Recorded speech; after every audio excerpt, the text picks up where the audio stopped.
Hola amigos, muy buenas noches. Les damos una cordial bienvenida a un webinar más del Instituto Tecnológico Rochlands. El día de hoy estaremos llevando a cabo nuestra segunda sesión de la certificación reparación de suspensión.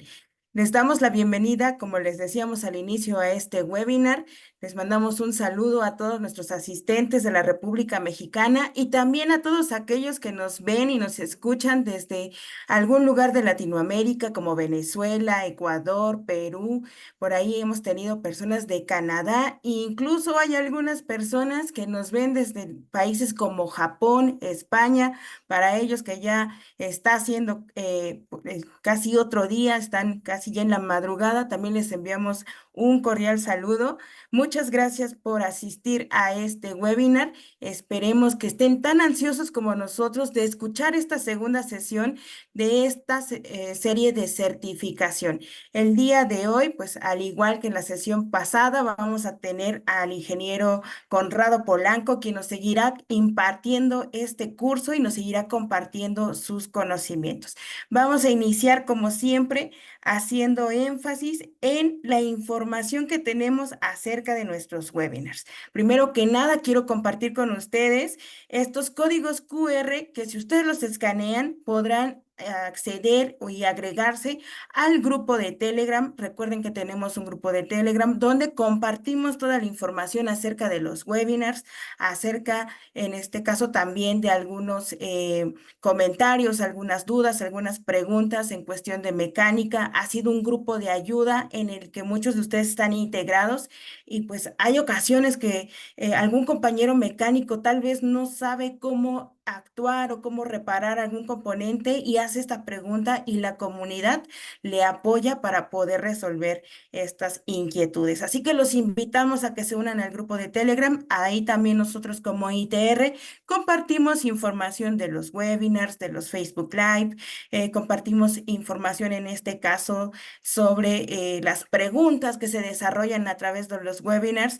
Entonces, este grupo es es una comunidad muy importante que ha cobrado mucha relevancia. Los invitamos a unirse. Únicamente tienen que escanear este código QR con su teléfono móvil. De igual manera, los invitamos a unirse al canal de YouTube oficial de ITR. En este canal estamos compartiendo todos los webinars que ya pasaron. Si ustedes se perdieron un webinar, no se preocupen. Si no pudieron asistir en el momento, pueden volver a ver estos webinars uniéndose al canal de YouTube. Ahí van a poder encontrar todos los webinars pasados. Entonces, ahí les estamos dejando en pantalla los códigos QR.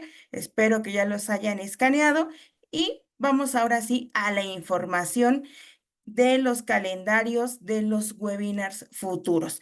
El día de hoy, como ya lo decíamos al inicio, vamos a estar teniendo el tema reparación de suspensión 2. Recuerden que este tema corresponde a una certificación. Esta es nuestra segunda sesión de 3 sesiones que se van a dar. Y recuerden que a todos aquellos que estén presentes, más del 70% en este webinar de tiempo, les vamos a enviar un reconocimiento de participación. Y a todas aquellas personas que radican en la República Mexicana y que hayan ingresado su CURP a la hora del registro, también les estaremos enviando un reconocimiento avalado por la SEP. Recuerden que al hacer estas sesiones de certificación, ustedes podrán tener derecho a presentar el examen de certificación si han asistido por lo menos el 70% del tiempo total a las 3 sesiones. Pero a lo mejor van a decir, no pude estar en la primera, no se preocupen. Si ustedes están en esta segunda sesión y en la tercera sesión el 100% del tiempo, van a poder tener acceso a esta evaluación. Así que los invito a que no se desconecten, estén al pendientes y en la siguiente sesión también se mantengan conectados todo el tiempo para que puedan tener este acceso a la evaluación de certificación. Recuerden que para que ustedes puedan certificarse en reparación de suspensión, deberán aprobar el examen con mínimo 90 puntos. Entonces, pongan mucha atención, tomen notas para que ustedes puedan presentar su examen y obtengan los mejores resultados para que puedan certificarse. Como pueden ver en la pantalla, tenemos nuestra serie de webinars el día de hoy. reparación de suspensión 2. El día 26 de septiembre vamos a tener el tema de reparación de suspensión 3. Va a ser nuestra última sesión, así que estén atentos. El día 10 de octubre vamos a tener el tema de transmisión CBT, funcionamiento y diagnóstico. Y vienen demás temas, como los pueden observar, son temas de mucho interés que nos van a ayudar muchísimo. Así que manténganse atentos a las invitaciones que les lleguen por correo electrónico. Si tienen algún amigo, compartan el link de invitación para que también se pueda unir a estos webinars y no se pierdan de estos temas tan interesantes. Así que los invito a que le tomen ahí una captura de pantalla, si ya anotaron un screenshot, para que estén pendientes de estos webinars. También les queremos recordar a todas estas personas que pudieron tener pudieron obtener el acceso al curso de vehículos híbridos. Recuerden que todo el mes de septiembre va a estar abierta la plataforma para que puedan ir realizando este curso y con ello pues puedan ir acreditando también sus evaluaciones. Por ahí nos han preguntado, oye, ¿ya llegó el correo? Sí, ya enviamos el correo. Si no les llegó el correo, desafortunadamente no tuvieron pues a lo mejor este acceso a este curso porque quizá no estuvieron todos los webinars o bien el tiempo no fue suficiente. Pero para los que ya tienen el correo, ya tienen el acceso, los invitamos a que entren a la plataforma y realicen el curso. Muy bien, pues vamos ya a ir entrando en el tema. Quiero compartir con ustedes un ¿sabías qué? Espero que lo tomen aquí de referencia. ¿Ustedes sabían que en 1908 el francés M. Holding diseñó el primer amortiguador de impacto hidráulico? Estos amortiguadores reducen las oscilaciones de los muelles al forzar la entrada de líquidos por unos conductos pequeños. Bueno, espero que esta información les sea útil. La verdad, yo tampoco lo sabía. Y pues tal más adelante el ingeniero Conrado tal vez hasta nos esté explicando más a fondo acerca de este ¿sabías qué? Sin más, pues vamos ya a este tema, reparación de suspensión 2. Le doy la cordial bienvenida al ingeniero Conrado Polanco. Ingeniero, ¿estás por aquí? Mucho gusto en saludarte. Muchísimas gracias, estimada Perla. Muchísimas gracias a todo el equipo de ITR, a Roche France. Gracias también por esta oportunidad y bueno, aportando y creyendo en la parte de la profesionalización. Muy emocionados de iniciar, Perla, ¿no? Entonces, si nos lo permites, pues podemos ya dar inicio a esta segunda sesión. Voy a empezar a compartir la presentación, si me lo permiten, por favor. Un segundo. Listo. Listo. Excelente. Ahí está. Muy bien. Compartimos la presentación. Pues nuevamente, gracias por la presentación, equipo ITR Perla. Soy el ingeniero Conrado Polanco, actualmente el responsable y gerente del Centro de Certificación Automotriz de SID, donde también apostamos, al igual que ITR, por la profesionalización, ¿no? Y qué mejor que crear esta alianza que sea en pro de todo el sentido, ¿no? Del mercado automotriz, ¿no? De profesionalizar la mano de obra. Entonces, muy bien, vamos a iniciar en esta segunda sesión, principalmente hablando sobre, recapitulando un poquito. Vamos a recapitular, ponernos en línea, arrancar motores, referente a lo que vimos la sesión pasada de hace 2 semanas, ¿no? En la primera sesión hablamos a grandes rasgos, empezamos desde conceptos básicos que yo les decía que es muy importante entender los conceptos básicos para poder generar una capacidad de análisis y entender ahora sí cuál es el funcionamiento y todo lo que conlleva al desarrollo de los sistemas que estaremos abordando y que estamos abordando en esta certificación. Estamos hablando de los sistemas de suspensión y dirección. Hablamos también, definimos qué es un sistema de suspensión, conjunto de elementos que se encargan de unir principalmente las llantas del vehículo hacia el chasis y que su principal función era, o propósito general en esa parte era mantener en contacto en todo el momento el neumático al pavimento, garantizando que, ¿se acuerdan? ¿Qué conceptos eran los que estuvieron en la sesión pasada? ¿Cuáles eran esos 2 conceptos que se tiene que garantizar en una suspensión? Que son tan importantes que en eso se basaron o se ha basado todo el desarrollo desde el inicio de la suspensión hasta el día de hoy para generar la mayor eficiencia en una suspensión. Estamos hablando de la seguridad y confort. Clave, clave estas palabras, seguridad y confort. Es así entonces como se fueron desarrollando los diferentes tipos de suspensiones. Y empezamos a hablar de lo general, fuimos de lo general a lo particular, aterrizando la información, ¿verdad? Hablábamos que existen de grandes rasgos dos tipos de suspensiones dependientes y suspensiones, perdón, del tipo independientes, ¿va? Donde de las suspensiones dependientes se desencadenan dos subtipos o arreglos, ¿no? De eje rígido y eje semirrígido. Y que después nacen, ahora sí, lo que hoy conocemos como suspensiones del tipo independientes, donde ya, como su nombre lo dice, cada rueda es montada de manera independiente, donde no afectan las vibraciones y oscilaciones de manera directa hacia el otro neumático. ¿En pro de qué? Dijimos garantizar máxima seguridad y garantizar también máximo confort. Y después empezamos a ver estos tipos de suspensiones independientes. Hablamos de la suspensión doble horquilla, hablamos de la suspensión McPherson, hablamos de la suspensión del tipo multibrazo multilink, que es la que tiene mayor probabilidad de garantizar la máxima seguridad y confort, ¿vale? Y dijimos que ahora vamos a ir hacia lo particular, vamos a ir desmenuzando toda esta parte, ¿no? Hablamos peculiaridades de algunas piezas que integran estos sistemas, pero, o este subtipo de suspensión, pero lo que vamos a hablar ahorita, dijimos que en la suspensión existen dos subtipos, ¿no? O dos subsistemas, mejor dicho, perdón. Dos subsistemas que se conocen como diferentes conjuntos. Y hablábamos y abordamos el conjunto de anclaje, ¿se acuerdan? Que integra a lo que es la horquilla, integra a lo que es los bujes, integra a lo que es la rótula. Los describimos, vimos características, cómo se clasifican y aterrizamos esta información, recomendaciones de diagnóstico, de cómo intervenir este tipo de elementos.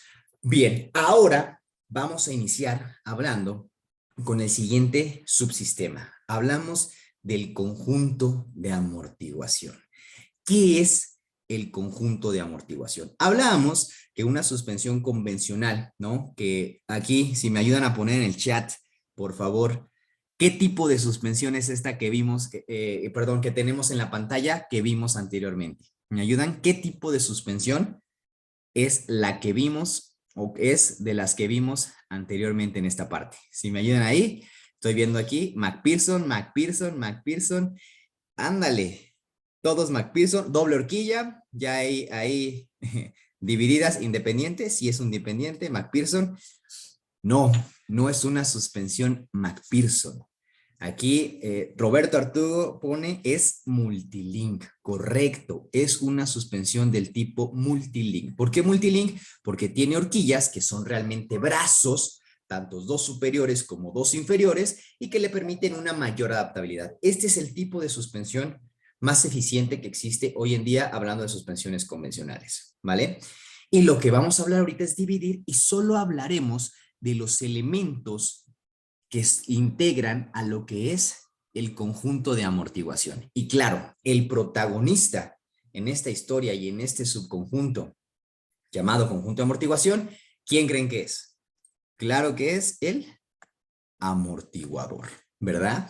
El amortiguador es el principal elemento porque es aquel elemento que se encarga de poder absorber la energía, las vibraciones, las oscilaciones que se generan en el desnivel o las irregularidades del camino, que son absorbidas obviamente por la suspensión, y que lo que hace el amortiguador es controlar esa energía. Vamos a hablar un poquito más a fondo del resorte, pero el resorte es el que permite todo ese movimiento y es el que tiene esa energía, libera esa energía.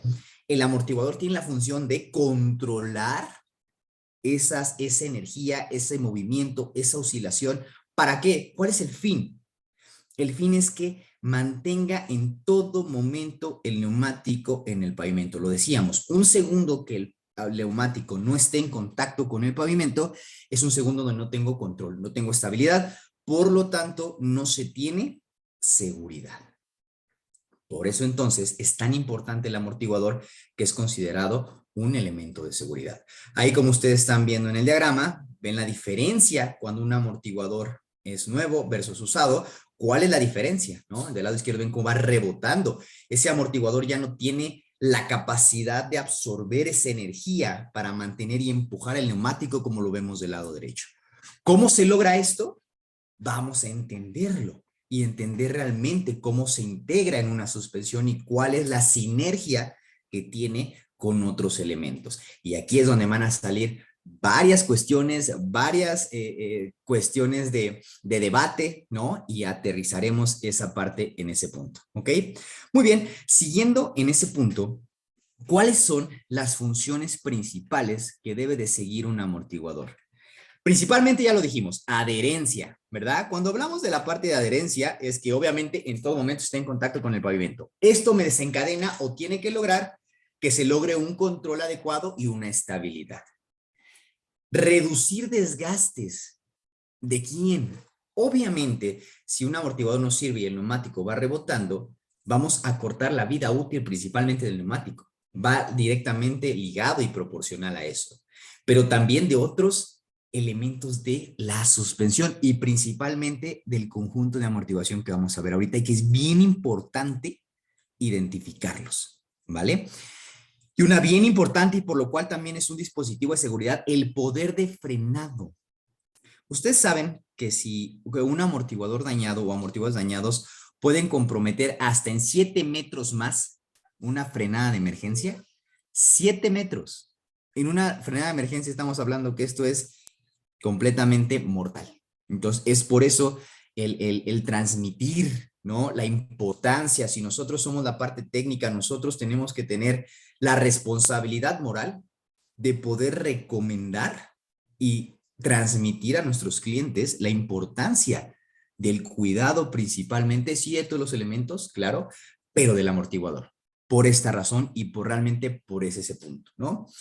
Y ahora sí, vamos a entrar directo en materia para saber, así como vimos los diferentes tipos de suspensiones que llegan a existir en el mercado y como definimos en el conjunto de amortiguación las rótulas, los bujes y las horquillas, vamos a ver qué tipos de amortiguadores existen en el mercado hoy en día. Entonces, ayúdenme, ¿qué tipos de amortiguadores? Ayúdenme a contestar ahí en el chat, ¿qué tipos de amortiguadores conocen? ¿No? ¿Cuáles son los tipos o cómo se clasifican, cómo los conocen? ¿Cuáles son los tipos de amortiguadores que ustedes conocen? Estoy abriendo el chat aquí. Hidráulicos, de gas, hidráulicos, de gas, ¿ok? En general, de aceite, estoy viendo aquí uno, ¿no? Magnéticos, ¿ok? Otro tipo. Telescópico, muy bien, ¿no? De gas. El strut, ¿va? Gas, aceite convencional. Muy bien. Realmente vamos a ver cómo se clasifican los amortiguadores. Los amortiguadores, igual que lo vimos, tanto con las rótulas como con los bujes, se van a clasificar ya sea por su función y su composición, ¿no? Su estructura o función y por su composición. Por su estructura y función, tenemos monotubo y bitubo. Ahorita los vamos a explicar. Y por composición, vamos a ver que existen amortiguadores hidráulicos y de gas. Por tanto, entonces, se van a hacer combinaciones donde vamos a tener monotubos hidráulicos, monotubos a gas, al igual que vamos a tener amortiguadores bitubos hidráulicos y vamos a tener bitubos a gas. ¿Ok? Vamos a definir cada uno de ellos. El primer tipo de amortiguador que vamos a definir por su estructura se llama amortiguador del tipo monotubo. Vamos a entender la nomenclatura. Monotubo, ¿a qué se refiere? Mono, uno, un solo tubo. El amortiguador monotubo es un solo tubo, es un solo cilindro donde ustedes ven en el diagrama que está dividido en dos, ¿vale? Ustedes ven una parte amarilla y ven una parte de color azul, ¿vale? Lo que ustedes ven en color amarillo se le denomina la cámara de trabajo, ¿ok? Y lo que ustedes ven en color azul se le denomina la cámara de reserva. Y lo que ustedes ven del lado derecho, déjenme se los voy a señalar, permítanme un segundo. Aquí está. Lo que ustedes ven aquí es el vástago, ¿no? Que es el que entra y que sale, y tiene una válvula, es una válvula de compresión. Y obviamente, conforme el automóvil o se va comprimiendo y elongando el resorte y la llanta, adaptándose a las celulares del camino, el vástago va entrando y en esa válvula tiene pequeñas membranas que lo que hace es limitar el paso de un elemento que está ahí. ¿Qué elemento es el que está ahí?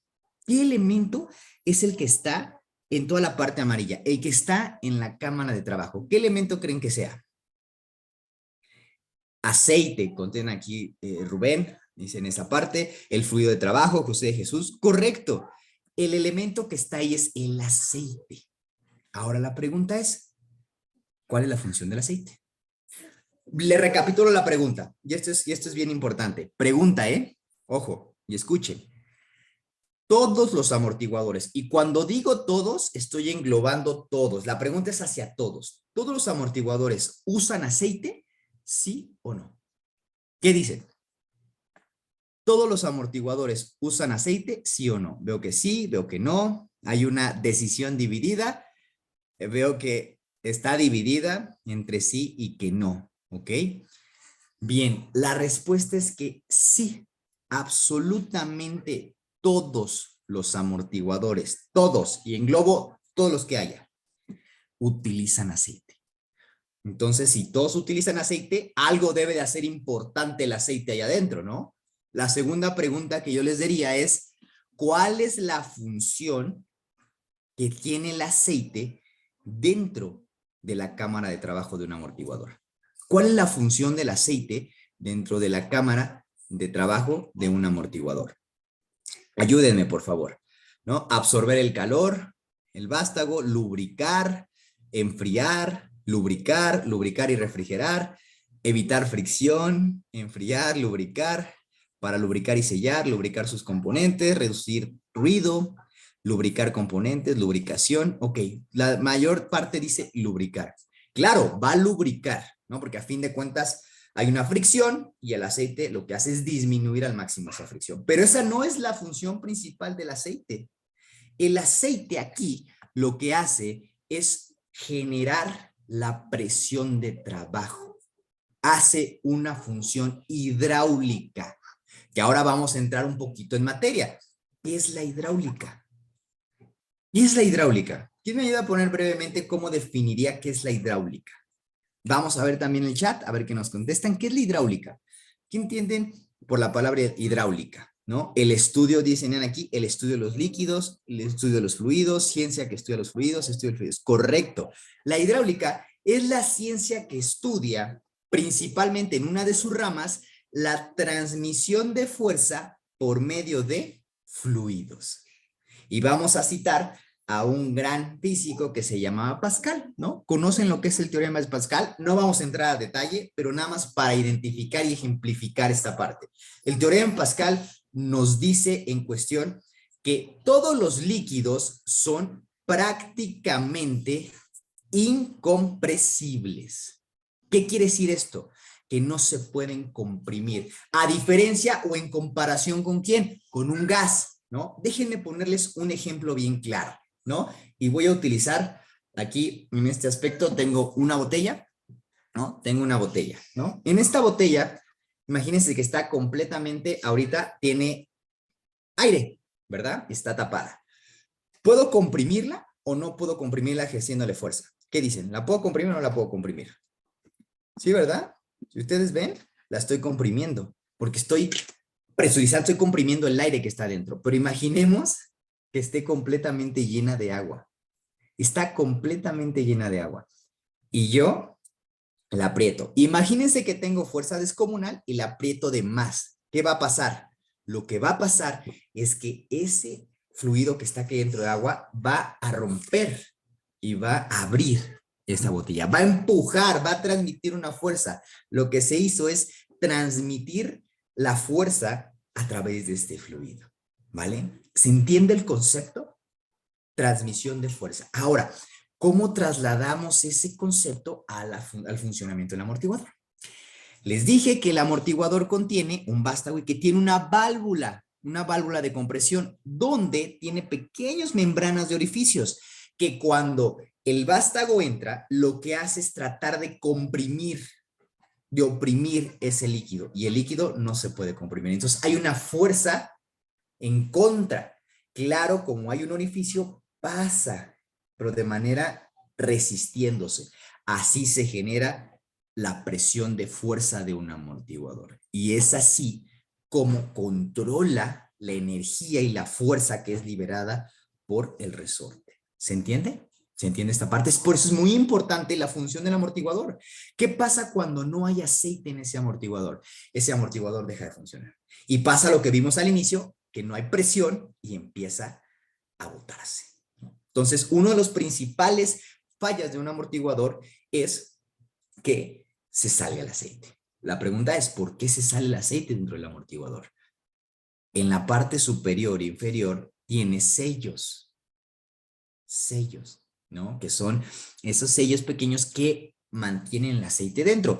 ¿Cuándo se pueden romper los sellos? Hay varios factores y los vamos a ir viendo. Uno de ellos es exceso de presión, ¿no? Exceso de golpe, cuando caemos en un bache, cuando caemos en irregularidades de esos que parecen zanjas, ¿no? Hablando de, yo me encuentro en la Ciudad de México, que aquí, híjole, está lleno de ellos, que no nos quejamos porque es lo que nos da esta parte, pero cuando cae hay un golpe, se llegan a romper, ¿no? Entonces, cuando se rompe, se dice se chorrea el amortiguador, que es cuando vemos el amortiguador húmedo.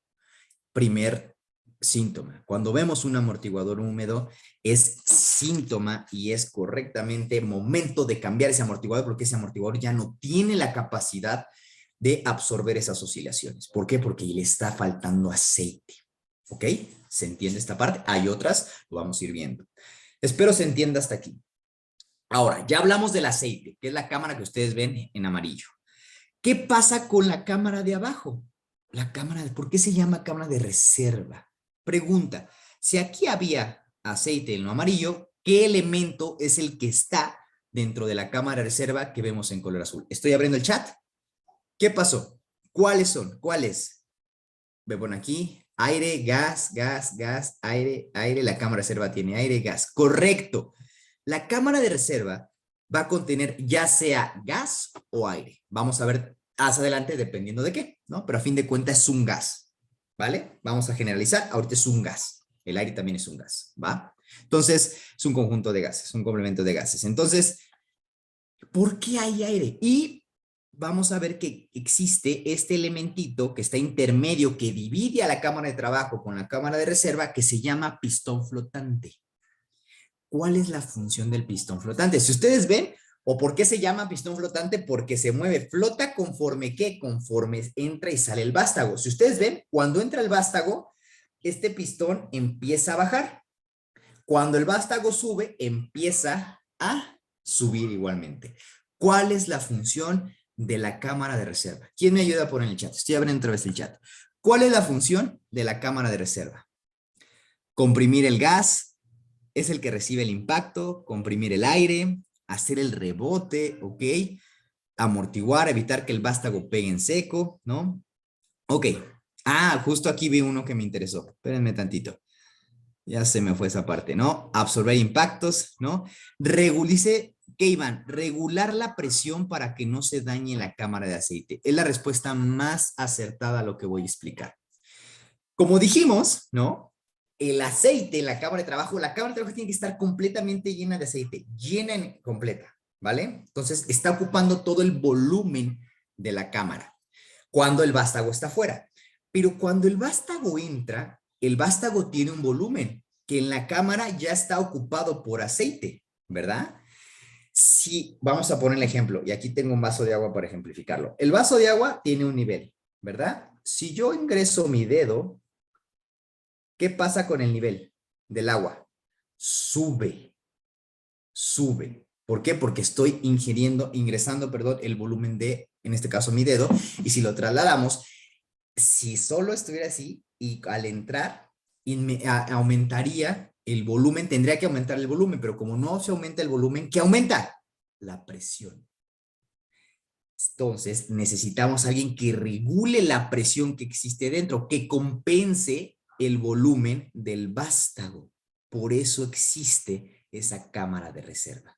Si no existiera esa cámara de reserva, entraría, pero por exceso de presión, explotaría, ¿no? Sería más la presión y reventaría los sellos, reventaría toda parte. Entonces, la función de la cámara de reserva es regular la presión que existe dentro del amortiguador. ¿Ok? ¿Se entiende hasta aquí? Espero que sí, que no haya ninguna pregunta. Vamos a seguir en esta parte, ¿no? Entonces, amortiguadores monotubo. Pregunta, ¿dónde se utilizan los amortiguadores monotubo? Principalmente, como ustedes los ven, que son buje-buje, estos amortiguadores normalmente se utilizan en la parte trasera en camionetas de carga o vehículos de carga, ¿no? Principalmente porque son los que llegan a soportar mayor esa presión por la compensación que tienen de este pistón flotante. Entonces, repito, principalmente se utilizan dentro de los vehículos de carga, ¿ok? Espero hasta aquí estemos todo bien. Y bueno, ya dijimos que uno de los síntomas de daños de un amortiguador es cuando se chorrea el aceite, pierde la presión. Ya no hay presión, entonces juega. Ojo con la pregunta que les voy a hacer. Para que un amortiguador pierda presión, necesariamente tiene que haber o que salirse o que haya fuga de aceite. Vuelvo a repetirlo. Para que un amortiguador pierda presión, necesariamente el aceite tiene que salir, o es porque el aceite sale de la cámara, sí o no. ¿A qué me refiero? Que están rotas las válvulas. ¿Sí o no? ¿Qué dicen? No, no, sí, no, no necesariamente. Con que salga el gas, no, no, ok, no, también puede ser el resorte, no. Si se, aquí, esta es la respuesta que estaba buscando, Michael Díaz, no, si se daña la válvula también, correcto, aquí hay dos cosas. La válvula es quien realmente va a regir el paso del fluido dentro de esta válvula, quien va a generar la presión. Pero si esta válvula se rompe internamente o el pistón flotante se daña, ¿qué va a pasar? Pues ya no va a tener presión, ya no hay ese elemento que genere también esa presión, ni va a existir. Si ya rompe el pistón flotante, va a combinarse el aceite con el gas o el aire que existe ahí dentro y existe un fenómeno que se llama aireación, ¿verdad? La aireación es la combinación o la introducción de aire-gas dentro de un líquido, burbujas. Y las burbujas sí se comprimen, por lo tanto pierde toda la presión. Entonces, ojo, no necesariamente tiene que existir un amortiguador chorreado para que pierda presión. ¿Qué principalmente daña o es sinónimo de que un amortiguador no tiene presión si no está chorreado? Un golpe. Vuelvo a lo mismo. Cuando cae, y en este punto, llega a chocar la válvula con el pistón flotante. Y cuando hace esto, o truena la válvula o truena el pistón flotante. Y es entonces ahí donde se genera este daño. ¿Ok? Muy bien. Espero todo correcto hasta aquí. Vamos a continuar entonces. Ahora ya hablamos sobre los amortiguadores del tipo monotubo, ¿vale? Y del tipo monotubo hay hidráulicos y al de gas, que ahorita vamos a hablar de ello. Vamos al amortiguador que sigue. Amortiguador bitubo. ¿Qué diferencia existe en el monotubo y el bitubo? Bitubo, como su nombre lo dice, bitubo. ¿Qué quiere decir? Que son dos tubos ahora. ¿Cómo? Es un cilindro dentro de otro cilindro. Por lo tanto, va a haber un cilindro interno y un cilindro externo, ¿vale? El cilindro interno, que es el que vemos aquí de este lado, se le conoce como cámara de trabajo, ¿vale? El interno, por lo tanto, si es la cámara de trabajo, va a estar lleno ¿de qué? De aceite. El cilindro interno está completamente lleno de aceite y ahí está el pistón, ahí está el vástago, donde tiene la válvula de compresión, ahí lo ven. Voy a parar un poquito esta parte aquí. Ok, ahí ven la cámara de trabajo que está completamente llena de aceite. Y a los lados, ven ese tubito, ¿no? Ahí es la cámara de reserva, que es la que en esta cámara de reserva aquí van a coexistir el aceite y el gas o el aire. Vean, ahí está. Eso que está mostrando ahí es la cámara de reserva. En la parte inferior, en vez de existir un pistón flotante, existe una válvula, que es la que estamos viendo en esta parte, ¿no? Que es la válvula de compresión inferior. Esta válvula, que es una válvula check, ¿no? Por diferencia de presión, se va a abrir o se va a cerrar. Cuando el vástago entra y genera mayor presión, se abre y permite que el aceite de la cámara interna, que es proporcional al volumen del vástago, pase hacia la cámara exterior y así regula esa parte. Y el aceite en la cámara exterior o la cámara de reserva lo que hace es comprime al aire o al aceite y así regula, ¿vale? ¿Se entiende hasta aquí? Esa es la diferencia principal en esta parte. Hoy en día, los amortiguadores más utilizados son los amortiguadores bitubo. Son los que más se utilizan. ¿Por qué? Porque tienen un mejor funcionamiento en ese aspecto, pero tienen un gran problema.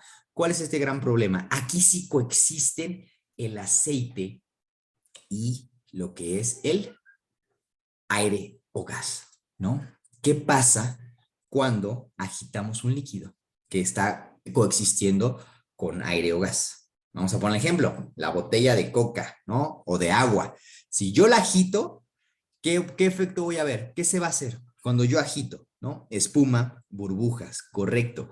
Este efecto se le conoce como aireación. La aireación es la introducción de burbujas dentro de un líquido, ¿vale?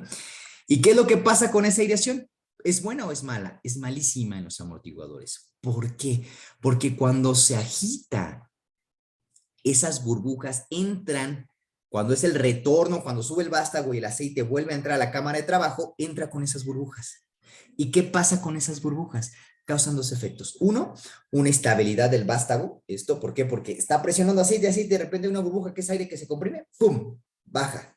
Al reventarse esa burbuja, causa otro efecto que se llama cavitación. ¿Qué es la cavitación? Es la energía, la fuerza que se libera al reventar una burbuja. Me van a decir, oye, Conrado, pero pues imagínate, ¿qué energía te puede liberar una burbujita que se revienta?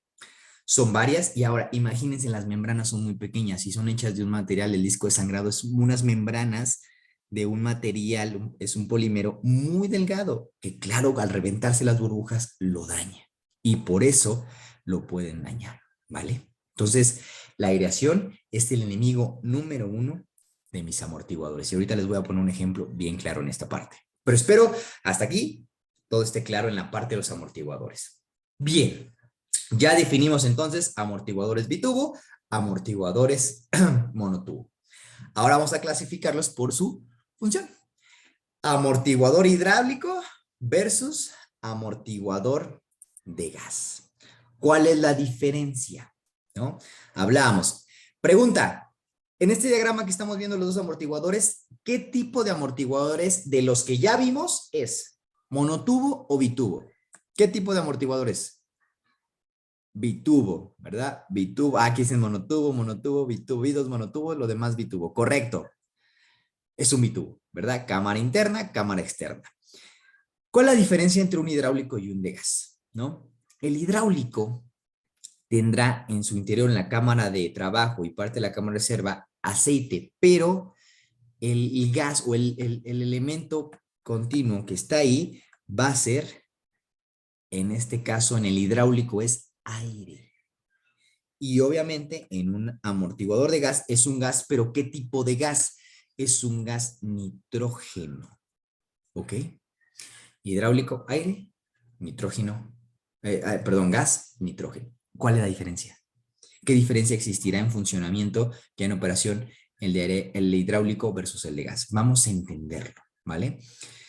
Primero hay que entender por qué el gas nitrógeno. ¿Por qué se eligió el gas nitrógeno?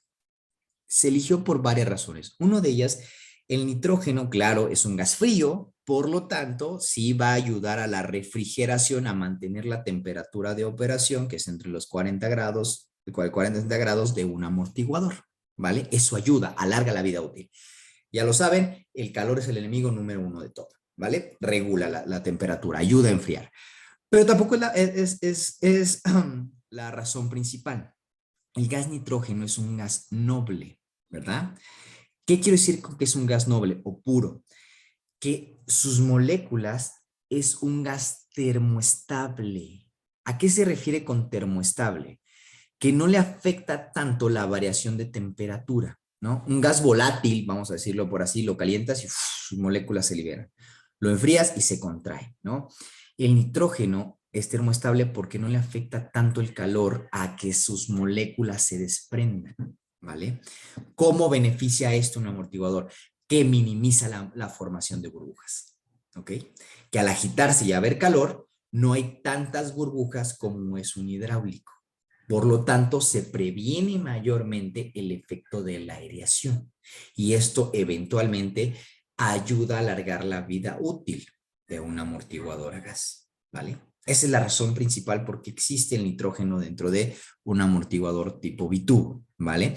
Ahora sí, vamos a ver cuáles son las diferencias y cuáles son los usos que se les da a cada tipo de amortiguador. Yo no te puedo decir, es mejor el de gas que el del aire o que el hidráulico, sino depende, ¿no? Además depende de, qué, de varios factores. Vamos a verlo, ¿no? El de gas, las cualidades del de gas, las ventajas es minimiza la formación de burbujas, tiene mejor velocidad de retorno porque no hay aire que se esté rompiendo, ¿no? Y está presurizado, entonces tiene mejor velocidad de retorno, ¿vale? Tiene mayor adherencia en neumáticos. ¿Por qué?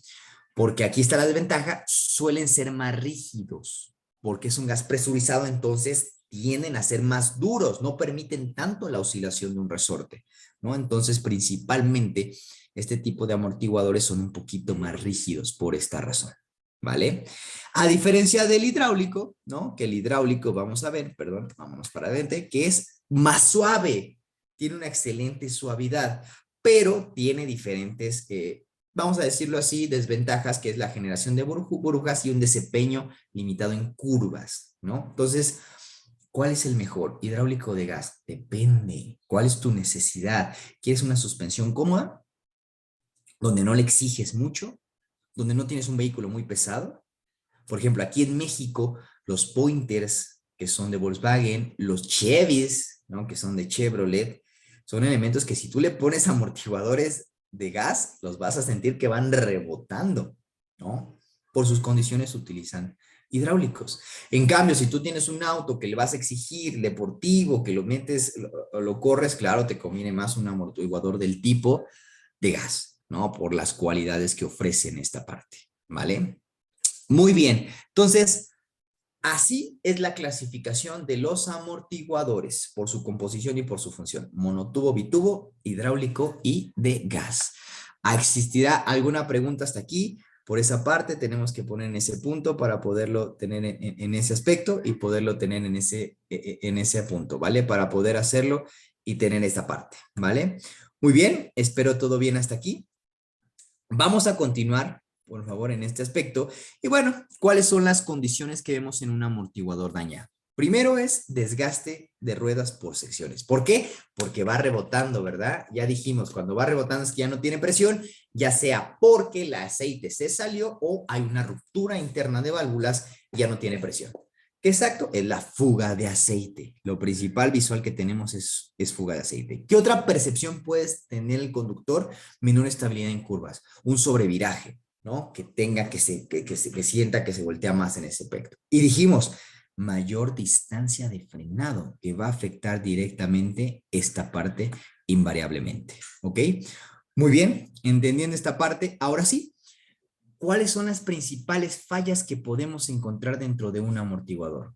Primero, vástago doblado. Cuando vemos un vástago doblado, ¿a qué hace referencia? ¿Un vástago se dobla porque sí? No. Un vástago se dobla por dos razones. Uno, y la más común y principal, por un impacto, ya sea un impacto frontal o lateral, que hace que obviamente se desalinee la suspensión. Y la segunda es, el vástago se llega a doblar por una desalineación de la suspensión. Y esto pasa principalmente en las McPherson, ¿verdad? Lo voy a explicar un poco más adelante a fondo, pero se los digo ahorita. Horquilla inferior McPherson, amortiguador, ¿verdad? Estamos de esta forma. Cuando los bujes o las rótulas se dañan, empiezan a tener juegos axiales, ¿se acuerdan? Y hace un efecto de palanca en quién? En el amortiguador. Entonces puede doblar el vástago. Entonces, muy importante esto cuando se hace un diagnóstico. Cuando se hace un diagnóstico, no solo tengo que diagnosticar el amortiguador, tengo que diagnosticar todo el conjunto de anclaje y todo el conjunto de amortiguación. ¿Va? Por esta razón. Una mala rótula, un mal buje pueden dañar un amortiguador. Y porque el cliente te puede decir, te puede perjurar, yo no le di un golpe. Y tú le haces el cambio, ¿no? Y solo le cambias el amortiguador. Y a los 2 meses regresa con el mismo amortiguador doblado. ¿Qué le dices? ¿No? Hay que tener esa capacidad de análisis, de aprender a diagnosticar todo el sistema completo, ¿vale? Muy bien. Amortiguador colgado, como lo ven, cuando es buje.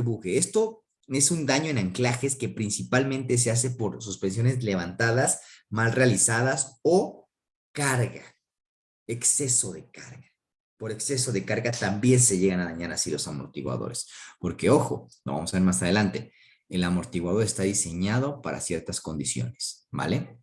Y último, un amortiguador fondeado, que es cuando se rompe el sello completamente, ¿no? Esto obviamente a una compresión súbita, a una suspensión vencida que está golpeando y que llega a romper completamente esta parte, ¿ok? ¿Se entiende hasta aquí?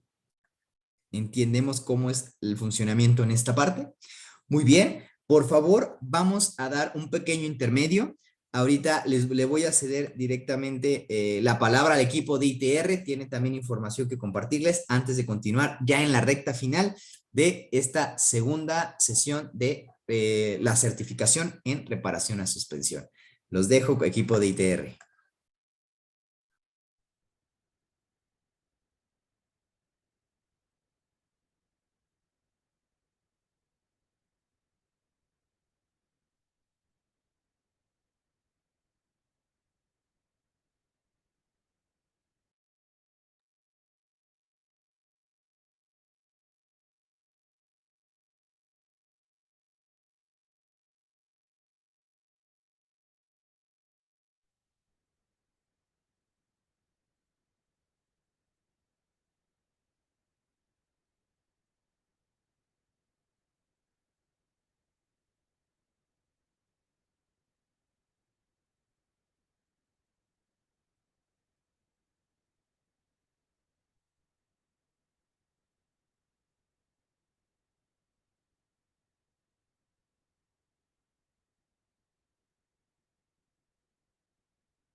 Muchas gracias, ingeniero Conrado. Le cedemos la palabra. Excelente, muchísimas gracias, Perla. Muy bien, pues después aquí de este pequeño intermedio, vamos a continuar. Estaba leyendo sus comentarios. Muchas gracias por los comentarios. Igualmente un saludo a todos. Y leyendo un poquito lo que me comentan, una pregunta que vi varios es ¿qué tipo de aceite es el que utiliza el amortiguador? Es un tipo de aceite hidráulico, ¿no? Hidráulico convencional. No es es un aceite hidráulico donde no tiene mayor parte de aditivos. Realmente la función que hace es simplemente la que hace un aceite hidráulico convencional, ¿vale? Entonces, es esa parte. Ya los amortiguadores, que eso será otro tema mucho más avanzado, amortiguadores electrónicos, algunos llegan a utilizar aceite que se llama fluido magnetorológico, que es un fluido donde tiene pequeñas partículas de hierro para una ionización y poder generar una suspensión más rígida. Pero eso lo veremos mucho más adelante, ¿vale? Pero en general, amortiguadores convencionales, aceite hidráulico, ¿vale? Muy bien, voy a compartir otra vez pantalla, por favor, denme un segundo, en lo que podemos partir de esta parte. Muy bien, listo, excelente. Continuemos entonces. Ya hablamos ahora sí del amortiguador, pero algo que quiero hacer mucho énfasis, recalcar y realmente que sea, lo voy a decir, el evangelio en esta parte es que cuando se diagnostica un cliente que viene por daño en un amortiguador, no solo debemos diagnosticar el amortiguador, no solo tenemos que enfocarnos en el amortiguador. la vida útil del amortiguador, aunque suene irónico y se lo voy a decir, el garantizar el correcto funcionamiento y alargar la vida útil del amortiguador no depende del amortiguador mismo. ¿De qué depende? Depende de las piezas con las que está trabajando en sinergia y son las piezas que integran al conjunto de amortiguación, que es lo que vamos a ver a continuación. ¿Qué piezas son con las que trabaja en conjunto el amortiguación y que son parte del conjunto de amortiguación? Bien, el primero que vamos a hablar es, ya lo vimos, el protagonista del amortiguador, ¿no?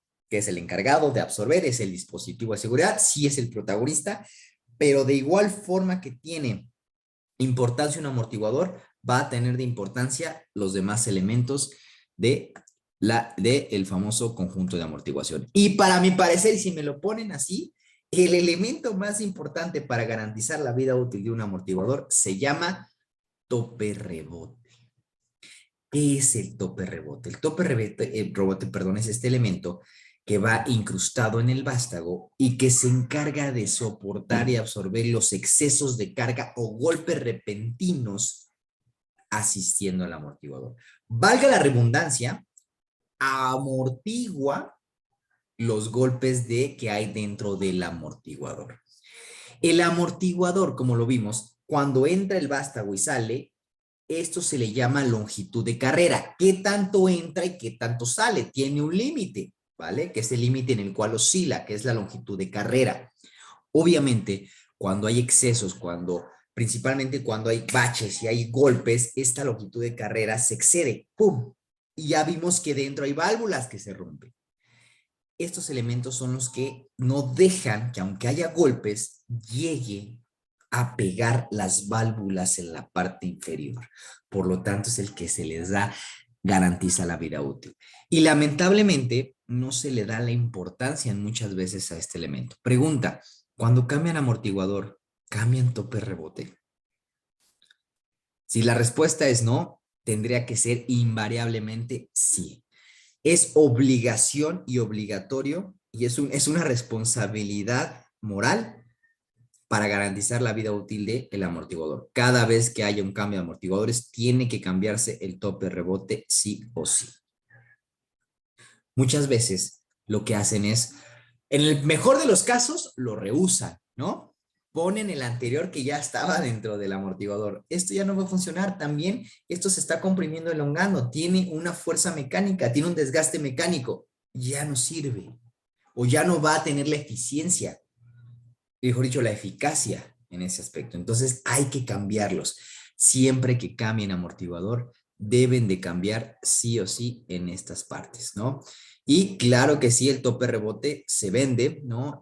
Hablando de la parte de nosotros como SID, hay algunos que lo incluimos y otros que no. Estamos buscando la manera de incluirlos en todo porque tiene que venir sí o sí, pero también se venden, así que los accesorios se venden por separado, también se tiene una gama, una línea específica de tope rebotes. Entonces, la recomendación es siempre que se cambie amortiguadores, deben de cambiarse tope rebotes, ¿vale?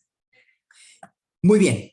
¿Qué otro elemento está dentro del conjunto de amortiguación? El resorte. El resorte también es un elemento importantísimo. ¿Cuáles son las funciones del resorte? Vean, aquí vamos a entrar en algo muy interesante. El resorte va a cumplir con 3 funciones principales, ¿vale? ¿Cuáles son? La primera, perdónenme, no había visto que no tengo mi cámara prendida, discúlpenme, ¿vale? Y nadie me dice. Listo. Bien, el resorte va a cumplir con 3 funciones principales en este sentido, ¿no? ¿Cuáles son esas funciones principales en ese sentido? Las funciones principales que va a tener el resorte, primero es el elemento que soporta el peso del vehículo, ¿vale? Es el elemento encargado que va a soportar el peso del vehículo. ¿Cuántas veces no han visto, no? Que ver un auto de ladito, ¿no? Dicen acá inclinado, lanchado. ¿Y qué es lo primero que la gente convencional dice? A ese auto ya le faltan amortiguadores. ¿Ustedes creen que a ese auto le haga falta amortiguadores? Digo, probablemente indirectamente sí, pero el por qué se ve inclinado no es porque le falta amortiguadores, es porque ya está dañado su resorte, ¿verdad? Porque el resorte es el encargado de soportar el peso y es el que brinda la altura al vehículo. Cuando se vence, se cae. Por lo tanto, ¿el amortiguador está diseñado para cargar peso? ¿Sí o no? ¿Qué creen? ¿El amortiguador está diseñado para cargar peso o no? Dice que sí, ¿no? Hay respuestas divididas. La respuesta es que no. El amortiguador no está diseñado para cargar peso. El amortiguador está diseñado para controlar y absorber, no para cargar. El que carga es el resorte. Por tanto, es muy importante el resorte, porque cuando el resorte pierde su brío, ¿qué es el brío? El brío es la capacidad de carga de fuerza que tiene el resorte. Dijimos que la función principal es cargar altura, pero también tiene que tener la capacidad de ser lo suficientemente elástico para permitir el movimiento. Por tanto, son condiciones que no se logran o que van en contra, ¿no? O es rígido para soportar peso o es elástico para permitir el movimiento. ¿Cómo logramos esto? Con un material específico que se le da al lo que es el resorte, que es un acero fraguado, ¿no? Es un tratamiento también, pasa por un tratamiento de endurecimiento y de plasticidad, pero elasticidad sí. Entonces tiene que tener estas capacidades necesarias, ¿vale? Y lo que vamos a ver ahora en este punto es esto. Los resortes se desgastan, sí. Y los principales daños también que vemos dentro de un resorte, de un amortiguador, perdón, es a causa de un resorte, ¿vale? Pregunta, ¿cuál es la vida útil que tienen los resortes? Pregunta mejor, vamos a regresarnos a los amortiguadores. ¿Cuál es el periodo de vida de un amortiguador? Dicen aquí, Nian, se cambian los amortiguadores cada 120,000 kilómetros, 100,000 de los amortiguadores, depende, 2 años, 60,000 kilómetros. Claro, va a depender del uso, correcto, ¿no? Pero en promedio, el cambio de amortiguadores está dicho por 60,000 kilómetros, promedio. De los 60 a los 80,000 kilómetros. Es el promedio de rango de cambio de un amortiguador. Y la pregunta es, ¿el resorte se desgasta? Muchos comentarios que yo he escuchado de personas cuando hablamos de resortes, ¿a poco los resortes se cambian? ¿No? Esto dicen. ¿A poco se tienen que cambiar resortes? Claro que sí. El periodo de vida de un resorte es comúnmente por cada 2 cambios de amortiguadores. Si decimos que el periodo de vida de un amortiguador es de 60 a 80,000 kilómetros, entonces el periodo de vida de un resorte, perdón, será de los 120 a los 160,000 kilómetros en promedio, ¿vale? Pero también se dañan. Y si se dañan, invariablemente cuando un resorte se daña, va a dañar tu amortiguador sí o sí. ¿Por qué? Porque pierde la capacidad de soportar carga. Ahora, ¿cómo sé que un resorte, perdón, está dañado? Cuando vemos, obviamente, un resorte pierde su brío, la fuerza que tiene, lo rígido de poder soportar, pues se cae. Entonces, la distancia o la altura, se pierde esta altura, ¿no? Otro bien importante. Cuando ven físicamente un resorte, lo ven recubierto de un plástico brilloso, ¿no? No es para que se vea bonito. Este recubrimiento se llama recubrimiento epóxico. Es un tipo de plástico. Tiene 2 funciones. O su función principal es cubrir al acero fraguado, que ya tuvo un tratamiento, al metal que está del resorte, porque al sufrir tratamientos térmicos se vuelve muy endeble a las condiciones externas. ¿A qué me refiero? A la oxidación y a la corrosión, principalmente. Entonces, este recubrimiento lo que hace es protegerlo. Y también es un indicio que nos dice cuando el resorte no sirve. ¿Por qué? El brillo que tiene es la capacidad de comprimirse y capacidad de elongarse. Y el resorte está trabajando en este rango, ¿no? Su rango, su trabajo mecánico es esto.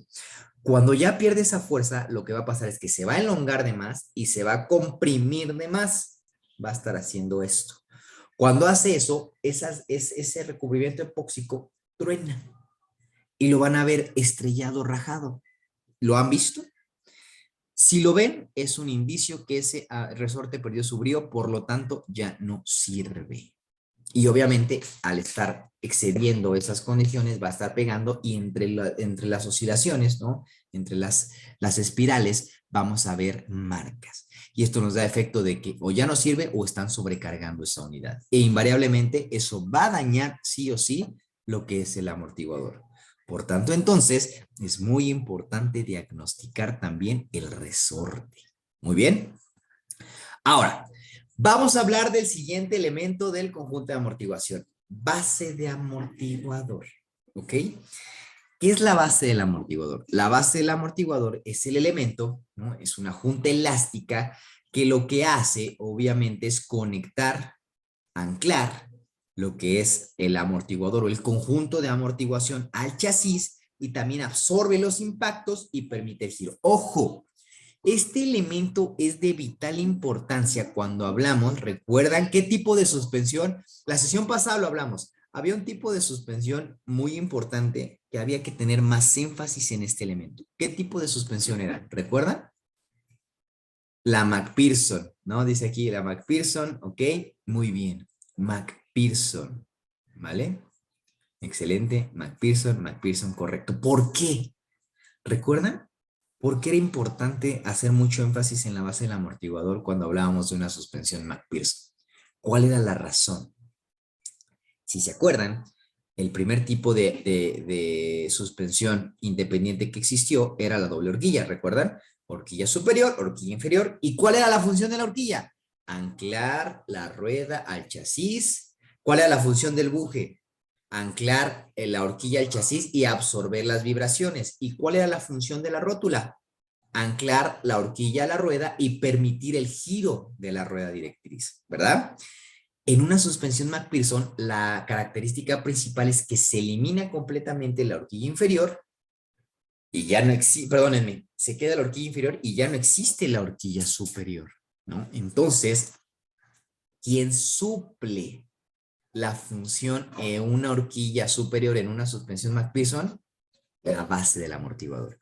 Por lo tanto, la base tendrá que tener la función de anclar el conjunto de amortiguación al chasis, tendrá que tener la función para absorber vibraciones y tendrá que tener la función de girar.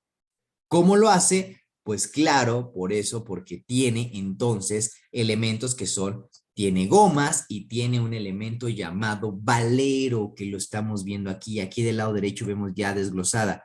Vemos que tiene una goma que está aquí, la parte de metal que es el anclaje, tiene el valero, ¿vale? Es muy importante este punto. ¿Por qué? ¿Cada cuánto se tiene que cambiar una base de amortiguador? ¿Cada cuánto se tiene que cambiar una base de amortiguador? ¿Cuál es el periodo de cambio más o menos? ¿No? ¿Quién me ayuda a contestar? Cada cambio de amortiguadores con el amortiguador, correcto. 60,000 kilómetros, que es el cambio de amortiguador. La respuesta está, cada cambio de amortiguadores se debe de cambiar bases. Pregunta, ¿en la práctica esto es real? Yo les puedo decir, por cada 10 amortiguadores, 1 o 2 se les cambia bases. Y ahí está el problema, ¿vale? Y principalmente una suspensión McPherson. Lo primero que pasa es que el elemento que se llega a dañar primero es el rodamiento, ¿no? El valero de la base del amortiguador. ¿Por qué? Porque el valero tiene dentro grasa. Y cuando está en almacenamiento, la grasa se queda ahí aglomerada y se traba, ¿vale? Y las pistas se quedan trabadas. Si este base amortiguador lo instalamos así, ahora imagínense con el peso del vehículo, en el primer giro, ¿qué va a pasar? Se va a romper, ¿vale? ¿Y a qué le vamos a echar la culpa? A la pieza, no duró nada. Y podemos volver a cambiar y pasa lo mismo. ¿Cuál es la recomendación? Siempre que cambiemos una base de amortiguador con rodamiento, antes de instalar, tenemos que agarrarla con las dos manos y empezar a girar. Inclusive van a empezar a sentir ustedes en sus manos como truena y ahí van a escuchar un... Después de 5 a 10 giros, ustedes van a sentir ya un movimiento fluido y libre. Y ya no van a escuchar ese tronido. Quiere decir que se destrabaron las pistas, que la grasa se dispersó correctamente en toda la pista y en los balines y ya puede ser instalada. Entonces, esto es lo primero, ¿vale? ¿Cuál es otro de las condiciones que vemos? Una base de amortiguador se desgasta cuando hay una distancia en orificios. Está ya simétrica. ¿Por qué? Porque se dobla, porque se comprime las gomas, se comprimen chuecas. Porque la suspensión McPherson dijimos que está inclinada, no es completamente derecha, tiene un grado de inclinación. Esto hace que haya fuerzas que obliguen a que la base se doble. Y si ustedes cambian el amortiguador y no cambian la base y la base está doblada, ¿qué creen que va a pasar? Se va a desalinear la suspensión y ¿se acuerdan del ejemplo del amortiguador con vástago doblado? Esta es otra de las razones. Va a doblar el vástago. ¿Y qué pasa si dobla el vástago? Cuando doblan el vástago y entra, y como está entrando a presión, ahí se genera mayor fricción y calor, va a romper los retenes. Y si rompe los retenes, se va a escapar el aceite, ¿no? Va a haber fuga de aceite. Por eso es muy importante el cambio de la base del amortiguador en este sentido. ¿Ok? ¿Se entiende hasta aquí? Espero que sí, espero que no haya dudas en esa parte, en este punto, ¿no? Entonces, en este aspecto, voy leyendo un poquito de esta parte, ¿no? Me ha tocado clientes que no sabían que cambian la base de amortiguador y se sorprenden cuando se las cambio correcto, pero lo mismo que yo decía con el resorte, ¿no? Dice, un amortiguador se puede reparar. Hay quien lo hace, ¿no? ¿Qué es lo que hacen? Los perforan, le sacan el aceite y vuelven a ingresar aceite y los vuelven a sellar y soldar. ¿Creen que esto sea una buena práctica? ¿Realmente creen que esto sea una buena práctica? No, no.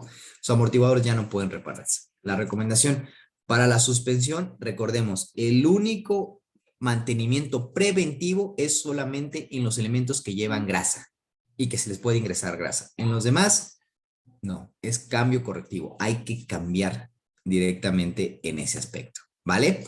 Muy bien, continuando de esta parte, ahora sí, vamos a ver que lo que conlleva a nosotros, ¿no? La profesionalización y realmente tener la capacidad de poder entender, diagnosticar y utilizar la herramienta adecuada para esa parte, ¿no?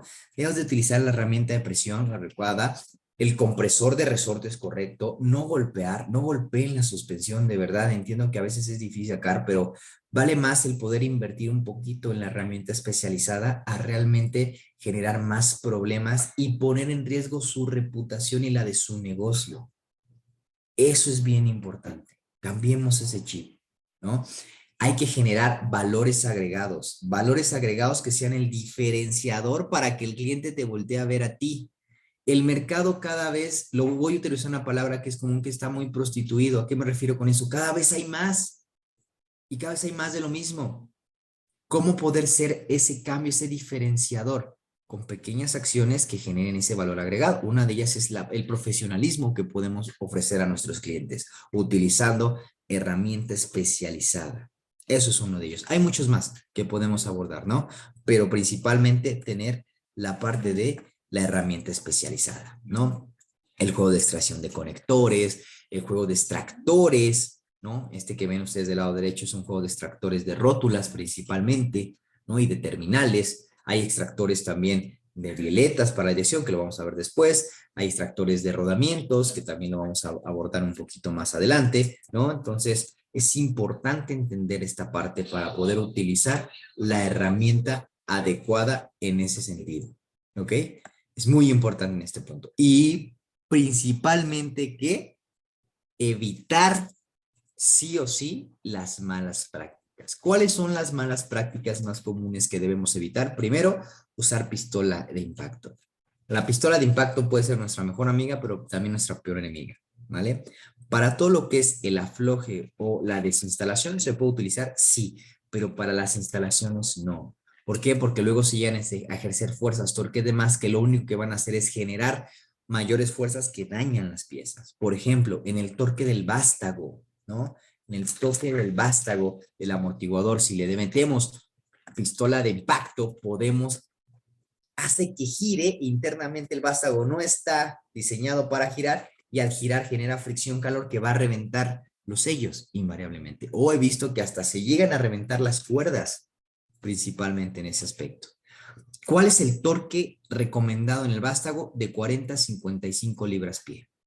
Ese es el torque recomendado. Varía, obviamente, yo les recomiendo consulten el manual de cada automóvil, pero los rangos oscilan en esta parte. Y para apretar la base o la sujeción de la base del amortiguador al chasis es no superar las 20 libras, ¿no? Principalmente es entre 18 y 20 libras-pies. ¿Por qué? Porque si lo supero, vuelvo a lo mismo, genero presiones de más y propicio una mayor desalineación más rápido por fuerzas excesivas. Bien importante esta parte, ¿no? Segunda recomendación a la mala práctica y la más que más he visto, ¿no? Sujetar el vástago con herramienta inadecuada. Quiero decir con pinzas de presión, ¿verdad? Cuando lo sujeto para que no se gire, que le pongo las pinzas. O bueno, digo, no, ya no soy tan inconsciente, le pongo un trapito, le pongo una franela y luego le pongo las pinzas, ¿no? Para que no se marque. Se marca, sí o sí se marca. Pero ¿qué pasa cuando se marca? El vástago es cromado, es liso, completamente liso, porque entra y válvulas y lo retenes. Si le metemos pinzas, creamos crestas y valles, que son picos que rajan y rompen invariablemente. Lo van a hacer.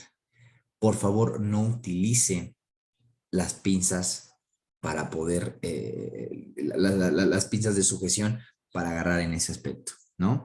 Y por último, y bien importante, es no cambiar otros componentes dañados. Si un cliente viene por un diagnóstico de amortiguadores, diagnostiquen toda la suspensión completa. Me refiero a conjunto de amortiguación, pero también conjunto de anclaje, bujes, rótulas, horquillas, tornillos estabilizadores, amortiguadores, resortes, bases de amortiguador. Es muy importante tener en cuenta esta parte y este punto muy importante para seguirlo y tenerlo en esta parte, ¿no? Entonces, es bien importante asegurarlo en este punto. Como último consejo que les voy a dar, y me voy a regresar al amortiguador, y lo dejé al final porque es el más importante, y créanme que lo que les voy a decir, que si lo omiten, les va a garantizar en un 80% que el amortiguador falle.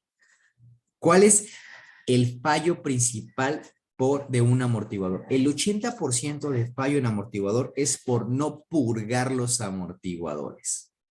Pregunta, ¿qué es la purga de amortiguadores?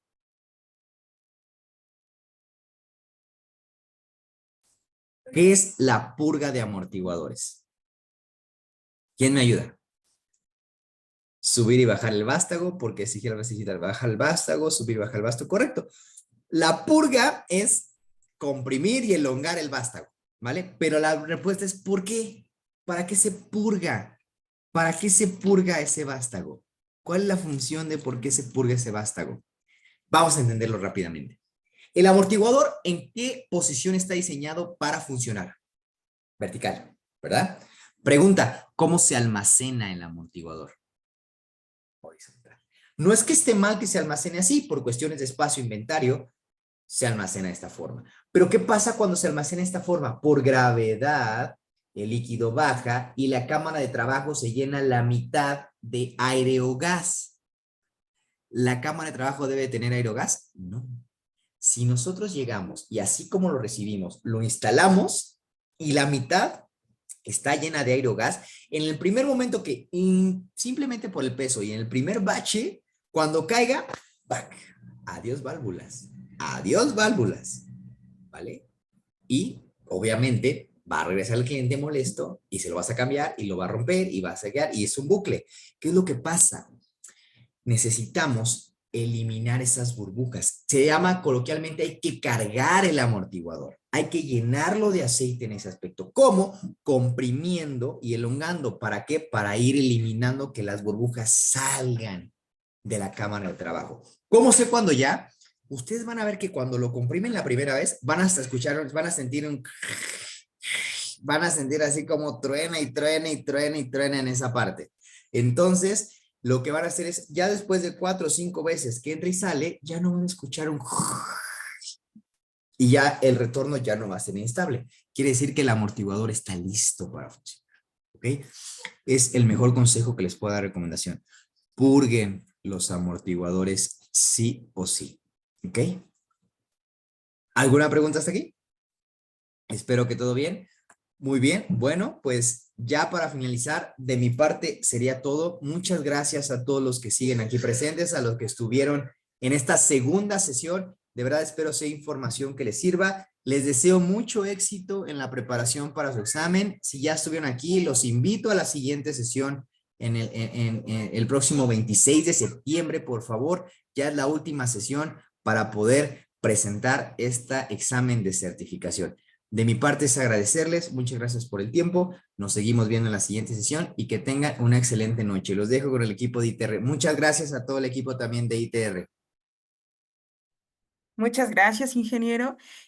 Pues este tema interesante para todos nosotros y como ya lo dijiste, lo seguimos invitando a la última y tercera sesión de esta serie de capacitación y de certificación. Vayan preparándose para su examen y bueno, debido al tiempo, ya no responderemos todas las preguntas que tienen para nosotros. Recuerden que les hacemos llegar el material con las preguntas y respuestas que pues ustedes nos generan y pues los seguimos invitando para la siguiente sesión. Muchas gracias, ingeniero Conrado, por tu participación. Los esperamos en la siguiente sesión. Que tengan muy buena noche todos ustedes.